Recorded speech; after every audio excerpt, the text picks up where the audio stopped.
नमस्कार मित्रांनो, सुस्वागतम. घरोघरी मातीच्या चुली या मालिकेच्या आजच्या भागामध्ये आता जानकी आणि ऋषिकेश हे दोघंही त्या कर्ज देणाऱ्या माणसाला भेटायला येतात. तेव्हा आता तेथे आल्यानंतर तो माणूस म्हणतो की मला वाटलंच होतं की तुम्ही आज येणार. काल तुमचा दुसरा भाऊ आला होता आणि तो मला भेटून गेला. माझं काय म्हणणं आहे की तुम्ही एक एक असे इन्स्टॉलमेंटमध्ये येण्यापेक्षा माझेच पैसे देऊन टाका आणि एकदाचा विषय संपून टाका. त्यावर आता ऋषिकेश म्हणतो की सर, त्याच पैशाबद्दल बोलायचं होतं, कारण अमाऊंट तर फार मोठी आहे आणि आम्हाला थोडं. तेव्हा लगेच तो माणूस म्हणतो की हो, तुम्ही सुद्धा मोठीच माणसं आहात, रणदिवे. आणि रणदिवे दिवे असं म्हणून तो माणूस आता रणदिव्यावर खूपच हसायला सुरुवात करतो. तेव्हा आता जानकी आणि ऋषिकेश या दोघांना इतकं वाईट वाटतं. दोघं एकमेकांकडे पाहतात. तेव्हा तो माणूस म्हणतो की फक्त 5 करोड रुपये आहे आणि कशाला ते पैसे ठेवतात, देऊन टाका. तेव्हा आता ऋषिकेश म्हणतो की तुमचे पैसे तर आम्ही देणारच आहोत, परंतु त्यासाठी थोडी मुदत वाढ जर मिळाली तर बरं होईल. तेव्हा तो माणूस हसतो आणि म्हणतो की काय मुदत. तेव्हा तो माणूस आपला हात पुढे करतो आणि एक काम करा की ऋषिकेशला म्हणतो की तुम्ही माझ्या हाताचं हे 2 बोट आहे त्यापैकी एक बोट पकडा. तेव्हा आता ऋषिकेश लगेच त्याचं मधलं बोट पकडतो. तेव्हा तो माणूस म्हणतो की हे बघा, जर तुम्ही हे बोट पकडलं असतं तर तुम्हाला काहीतरी मी मुदतवाढ दिली असते, काहीतरी मदत केली असते, पण नाही, कारण तुम्ही तर हे बोट निवडलं. त्यामुळे आता डायरेक्ट तुमच्या आशीर्वाद बंगल्यावर कब्जा असेल. तेव्हा आता जानकीला राग येतो. जानकी म्हणते की तुम्ही असं कसा कब्जा करताल. तेव्हा ऋषिकेश जानकीच्या हातावर हात ठेवतो आणि तिला शांत राहायला खुणावतो.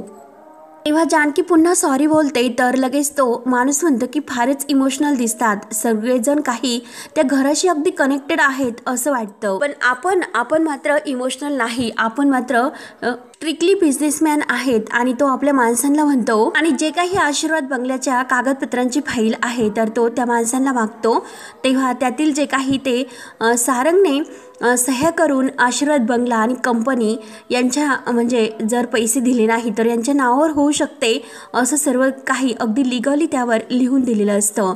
आणि ते जेव्हा जानकी आणि ऋषिकेश यांना दाखवले जाते, हे सर्व दाखवून तो म्हणतो की आपलं कसं सर्व काही अगदी कायदेशीर आहे, त्यामुळे बोला की तुम्ही माझे पैसे कधी देतात. त्यावर आता जानकी म्हणते की हे बघा सर, आम्ही तुमचे पैसे लवकरच देतो. आत्ता सध्या आमच्याकडे इतके पैसे नाहीत, कारण खूप मोठी अमाऊंट आहे. लवकरच तुमचे पैसे देऊन टाकतो. आणि तुम्हाला हे सुद्धा माहिती आहे की आम्ही वाईट माणसं नाहीत. रणदिवे कुटुंबाला तुम्ही अगदी जवळून ओळखतात. आम्ही कुणाला फसवणारी माणसे नाहीत. फक्त आत्ता सध्या आमच्यावर वाईट परिस्थिती आलेली आहे, त्यामुळे थोडीशी मुदतवाढ तुम्ही आम्हाला खरंच द्या. आशीर्वाद बंगला आमच्यासाठी सर्वस्व आहे. माझ्या सासरच्या मंडळींचं राहतं घर आहे, ते 3 पिढ्या आमच्या तेथे राहिल्यात, त्यामुळे आमचं घर आमच्यापासून प्लीज असं काढून घेऊ नका. काही महिन्यांची आम्हाला प्लीज मुदत वाढ द्या. माझे सासरे काही दिवसापासून अगदी आजारी आहेत, त्यामुळे आम्ही नक्की पैशाची व्यवस्था करतो. तेव्हा आता जानकी हे सर्व बोलत असताना आता तो माणूस अगदी जोरात जानकीवर ओरडतो की शांत हो. आणि लगेच ओरडून म्हणतो की केव्हापासून कानामध्ये नुसती भून भून भून ही इमोशनल ऍक्टिंग आहे ना, ती लगेच माझ्यासमोर करू नका, बंद करा. अगोदर पैसे भरा आणि ते घर काय तुम्हाला डोक्यावर घेऊन नाचायचं असेल ते नाचा आणि निघा आता इथून. त्यावर आता जानकी उठते आणि त्या माणसासमोर शेवटी हात जोडते की सर प्लीज असं करू नका, काहीतरी थोडीशी मदत आम्हाला वाढून द्या आणि नक्की आम्ही तुमचे पैसे सगळे परत करतो. मी हवं तर तुमच्या पाया पडते, परंतु प्लीज. तेव्हा मात्र आता जानकीने त्या माणसासमोर हात जोडलेले असतात आणि हात जोडणारे 56 आमच्या समोर येतात असा तो माणूस म्हणून जानकीच्या हातात अगदी तिला धक्का देऊन लोटून देतो. तेव्हा आता ऋषिकेश इतका भडकतो, कारण जानकीवर त्याने अगदी हात लावून तिला ढकलून दिलेलं असतं. ऋषिकेश लगेच त्याची गचंडी धरतो आणि असं त्याला अगदी धमकावतो. जानकी ऋषिकेशला म्हणते की ऋषिकेश, परंतु ऋषिकेश ऐकायला तयार नसतो. त्या माणसाची गचंडी धरत म्हणतो की हरामखोर, माझ्या बायकोला हातच कसा लावला तू. अरे बाईशी कसं बोलावं याची अक्कल नाही का तुला. एक जर तुझ्या कानामागे जरी दिली तरी सुद्धा तू असा पालथा उलथा येथे पडेल. तेव्हा जानकी म्हणते की ऋषिकेश प्लीज त्यांना सोडून द्या, परंतु आता तो माणूस सुद्धा खूप असा भडकलेला असतो.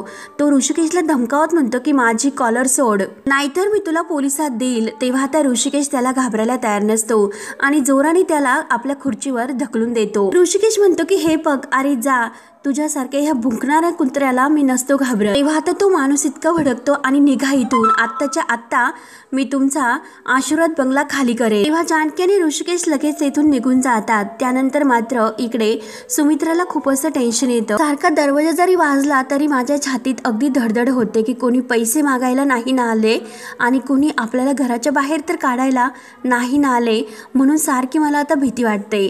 तर सुमित्रा आता अगदी टेन्शनमध्ये रडत असते आणि हे सर्व अवंतिका सौमित्र यांना सांगते. अरे या सर्व टेन्शनने आणि भीतीने मला रात्रभर झोप लागत नाही.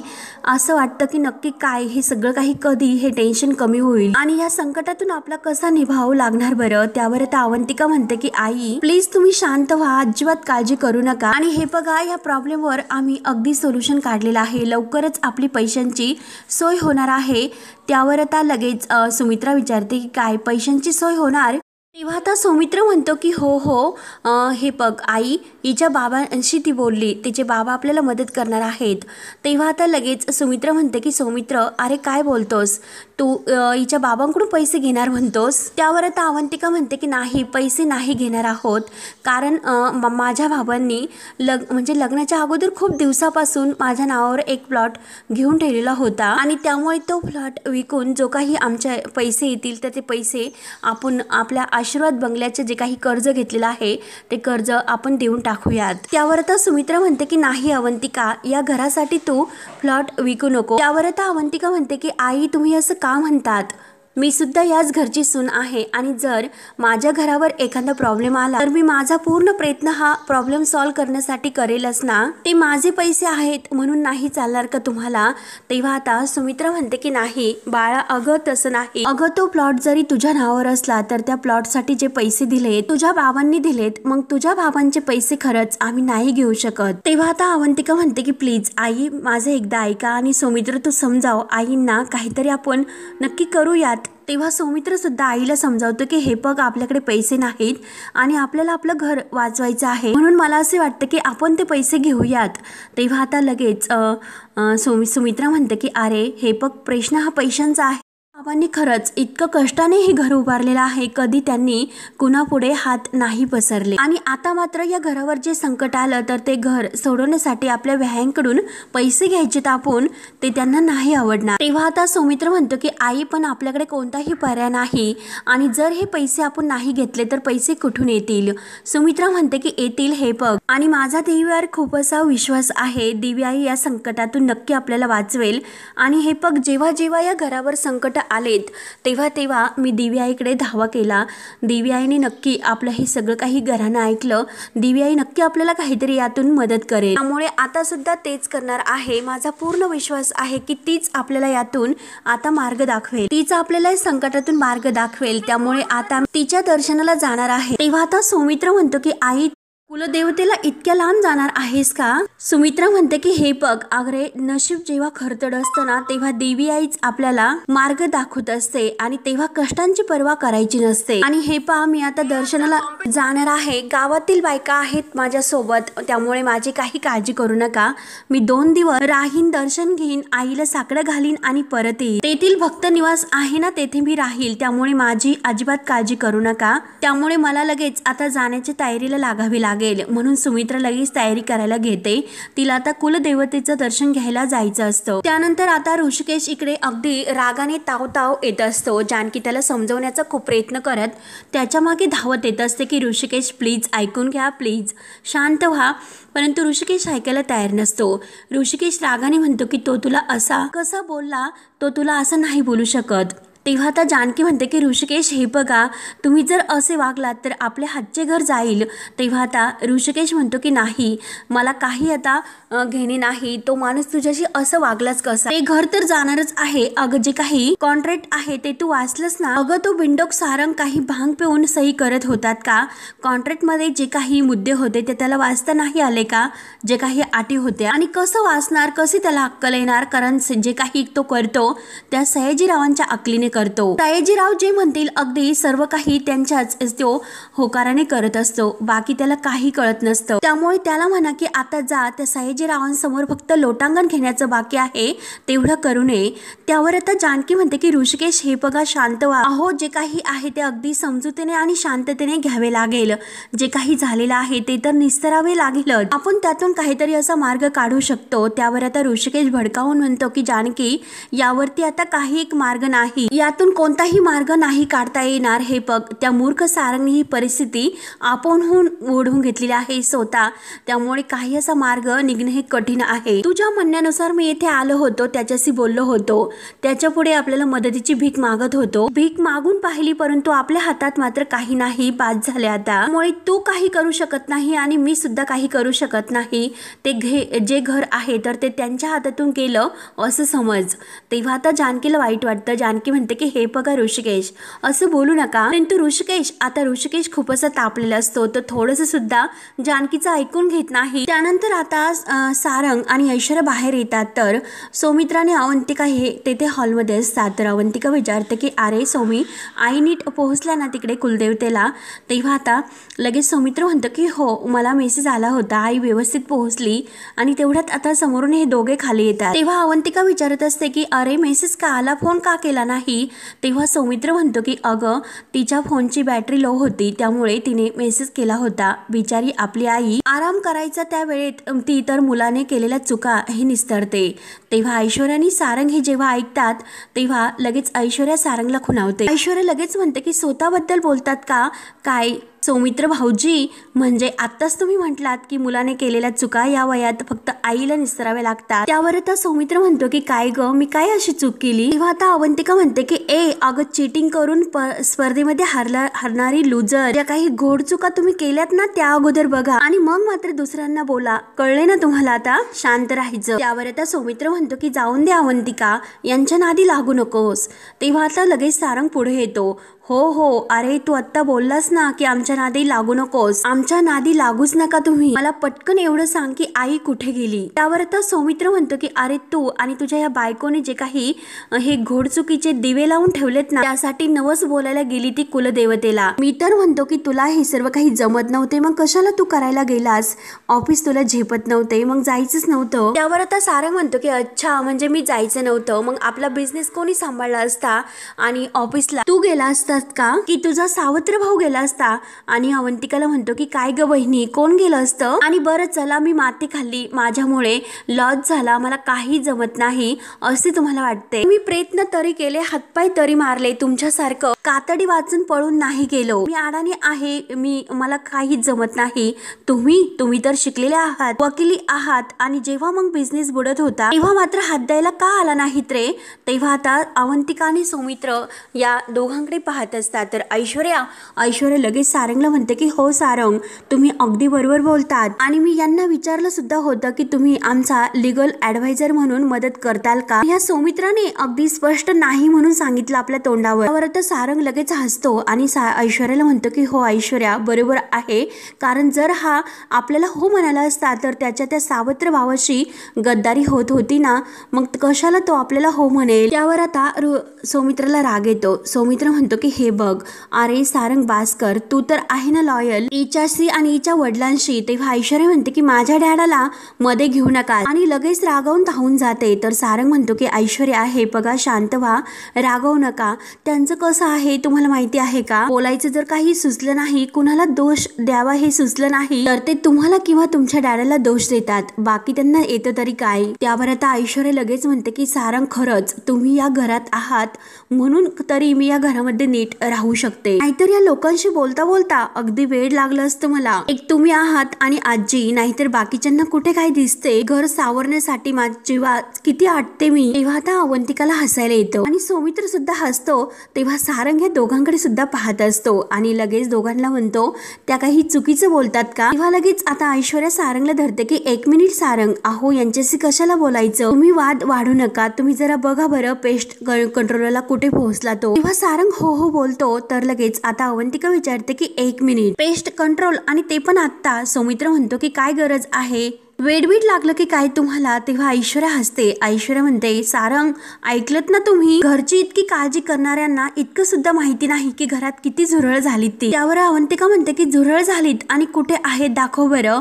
तेव्हा ऐश्वर्या म्हणते की ते पाहुणे आहेत का टिंगटॉंग करून आतमध्ये यायला? अगं त्यासाठी घरामध्ये लक्ष द्यावं लागतं, कानाकोपऱ्यामध्ये घराच्या कुठे काही आहे की काय? आणि तुम्हाला तरी कुठे वेळ असतो, सदा नाक डोळे वर करून चाललेली असते अगदी तोऱ्यात। अर्धा वेळ तर बाहेरच्या गद्दार लोकांना मदत करतात आणि उरलेला जो काही वेळ आहे काळे कपडे घालून तिकडे कोर्टामध्ये असतात आणि जरीही तिकडे नसला तर तिकडे जातात ना हिच्या वडिला प्लेट फ्राय खाण्यासाठी। तेव्हा अवंतिकाला राग येतो। अवंतिका म्हणते की तर ऐश्वर्या म्हणते की काय चूप, आम्हाला या घराची काळजी आहे, आईंची काळजी आहे, म्हणून या घरात काय होतं त्या गोष्टीबद्दल आम्हाला कळतंय, हे कळेल ना तुम्हाला, आता आले मोठे आम्हाला शहाणपणा शिकवायला। तर सारंग म्हणतो की हो अगदी बरोबर आहे आणि आईनीच आम्हाला सांगितलं पेस्ट कंट्रोल घराचं करून घे म्हणून। सुमित्र म्हणतो की काय आई बोलली? त्यावर आता ऐश्वर्या म्हणते की सारंग हे बघा जाऊन द्या, तुम्ही या लोकांशी बोलण्यात तुमचा वेळ वाया घालू नका, त्यामुळे जा बरं तो पेस्ट कंट्रोलला कुठे आलेला आहे त्याला बघून या। तर सारंग म्हणतो की हो नंदी बैलासारखा मान डवलणार सारंग लगेच बाहेर निघून जातो। तेव्हा अवंतिकाला खूप राग येतो। अवंतिका म्हणते की अरे काय बाई आहे ही, आणि काय झुरळ फक्त हिच्याच तोंडाला झोमतात का, आणि आपण पापलेट खाण्यासाठी जातो हिच्या काय नाकाला झोमतो, माझ्या बाबांबद्दल काय बोलते, स्वतः जाते ना डॅडा डॅडा करत। सौमित्र म्हणतो की शांत हो अवंतिका, येथे तर आपल्याला घर वाचवायचं टेन्शन आलं आणि यांना तर काय झुरळाचं टेन्शन आलं, मला खरंच काही कळत नाही। अवंतिका सुद्धा खूप अशी भडकलेली असते। तेव्हा अवंतिका म्हणते की सौमी ऐकून घे, आई तर म्हटल्या होत्या की जानकी वहिनीशी बोलले, मग जानकी वहिनीनं नक्की काहीतरी असा मार्ग सुचला असेल का? तेव्हा सौमित्र म्हणतो की अगं जेवढं मी वहिनीला म्हणजे ओळखतो आत्ता सुद्धा ती तोच विचार करत असेल।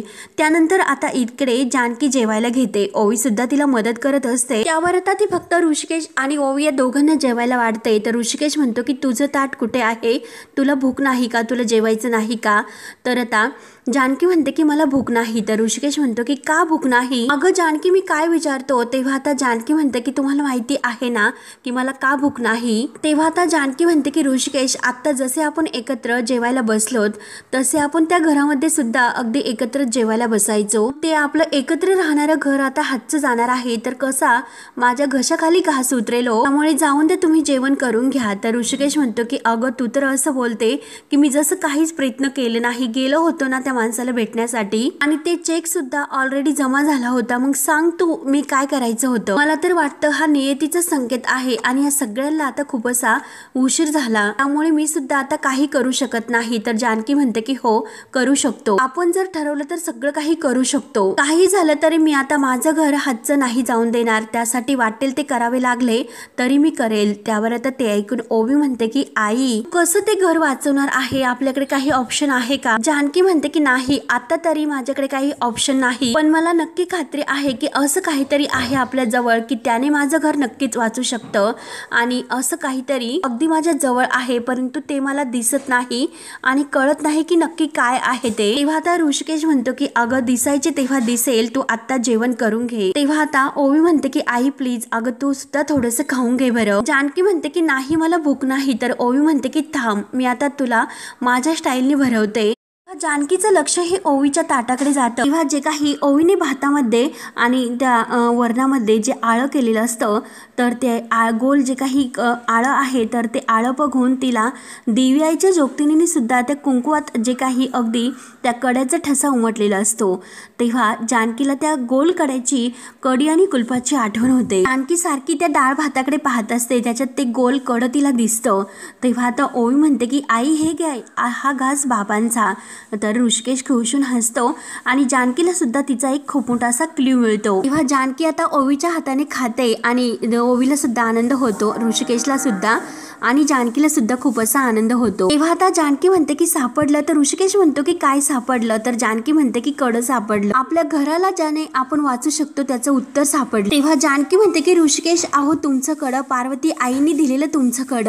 तेव्हा आता ऋषिकेशला सुद्धा त्या कड्याची आठवण होते। तेव्हा आता ऋषिकेश म्हणतो की अगं पण ते कड आपण ओवीच्या आजारपणासाठी विकलं जानकी, आता ते कड आपल्याला कुठून सापडणार आणि माहिती सुद्धा नाही की ते कड आता कुठे असेल। तेव्हा आता जानकी म्हणते की ते सयाजी काकांकडे आहे। तेव्हा आता ऋषिकेशला ते ऐकून धक्का बसतो। तर जानकी म्हणते की हो आणि मी ते कड वाढदिवसाला तुम्हाला बर्थडे गिफ्ट म्हणून तेच देणार होते, परंतु ते कड ऐश्वर्याने माझ्या हातातून घेतलं आणि ते तिच्या डॅडाला दिलं। तेव्हा आता घडलेला सर्व प्रकार आता जानकी ऋषिकेशला सांगते। तर ऋषिकेशला आता खूप असा राग येतो आणि जानकी जेव्हा नानांना भेटली होती, नानांनी तेव्हा कड्याबद्दल जे काही जानकीला सांगितलेले असते ते सर्व आता ती ऋषिकेशला सांगते। तेव्हा आता जानकी म्हणते की मला हेच कळत नाही की नक्की नाना काय सांगत होते। तेव्हा तेव्हा मात्र आता जोगतीन आईने सुद्धा जे काही आता जानकीला सांगितलेले असते तर ते घडलेला प्रकार सुद्धा जोगतीन आईचा जानकी आता ऋषिकेशला त्याबद्दल सांगते. त्यानंतर आता इकडे ऐश्वर्या आणि सारंगचा जो काही प्लॅन असतो की पेस्ट कंट्रोलच्या त्या कपड्यामध्ये सारंगला आता तेथे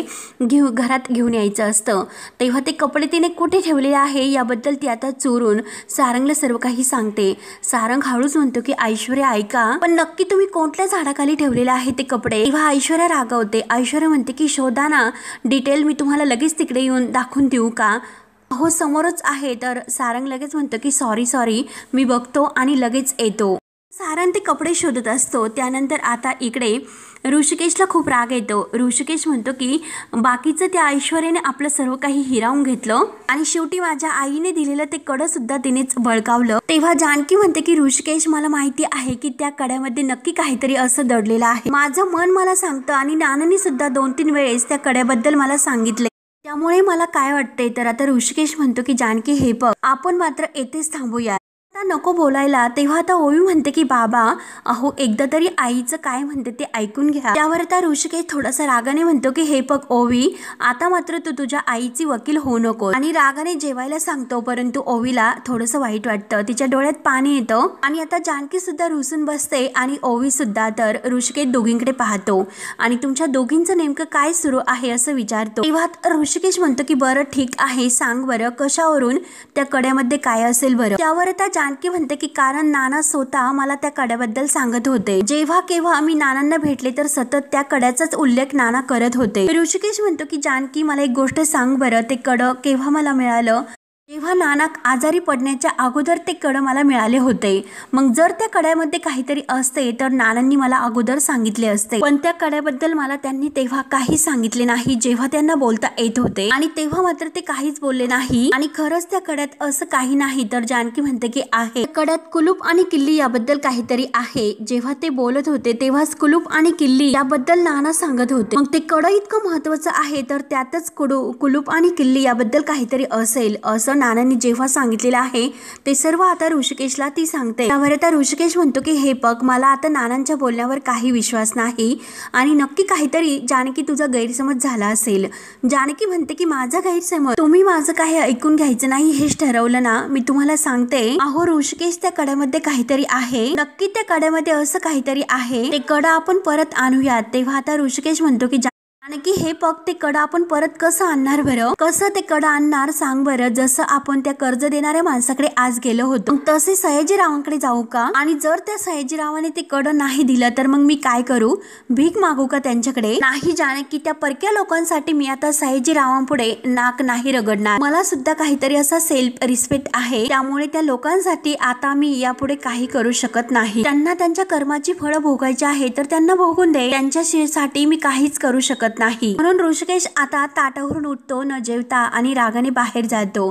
तर ओवी म्हणते की आई आपलं घर जाणार का. तर जानकी म्हणते की नाही ओवी, नशिबाने जरी आपलं घर हिसकावून घेण्याचा प्रयत्न केला तरी सुद्धा मी तो घर परत मिळवेल. आपलं घर हे आपलंच राहील. तर इकडे सारंग आता झाडा झुडपामध्ये घुसतो आणि ते पेस्ट कंट्रोल वाल्याचे कपडे आहे तर ते शोधत असतो. आता गुलाबदादांचं लक्ष जातं. गुलाबदादा लगेच ओरडतात की सारंग दादा.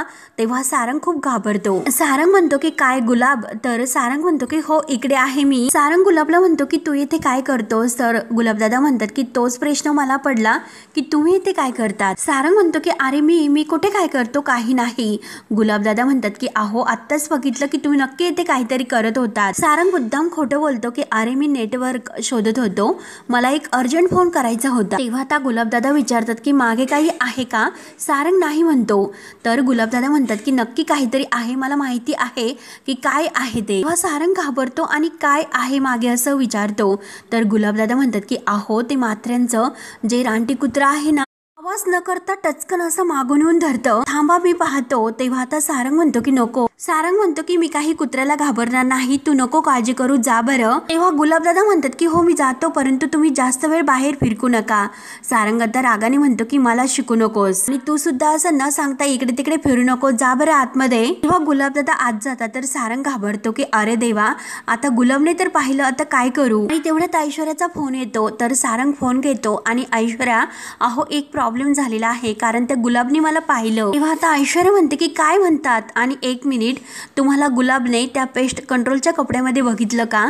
तेव्हा सारंग म्हणतो की नाही हो, कपड्यामध्ये नाही बघितलं, मी कपडे शोधायला जात होतो त्यात बघितलं. तेव्हा ऐश्वर्या म्हणते की 1 मिनिट सारंग, अहो तुम्ही जे काही शोधतात ते जे काही पेस्ट कंट्रोलचं सामान आहे ते तर गुलाबच्या नजरेत तर नाही ना आलं. तेव्हा सारंग नाही म्हणतो. तेव्हा सारंग म्हणतो की नाही, तो अचानक आला आणि मी हुशारीने वेळ मारून नेली आणि मी त्याला आतमध्ये पाठवून दिलं. मग ऐश्वर्या, अहो गुलाबने आता पाहिलं, मग मी काय करू? आपल्या प्लॅन प्रमाणे ते कपडे घालून आत येऊ किंवा नको येऊ?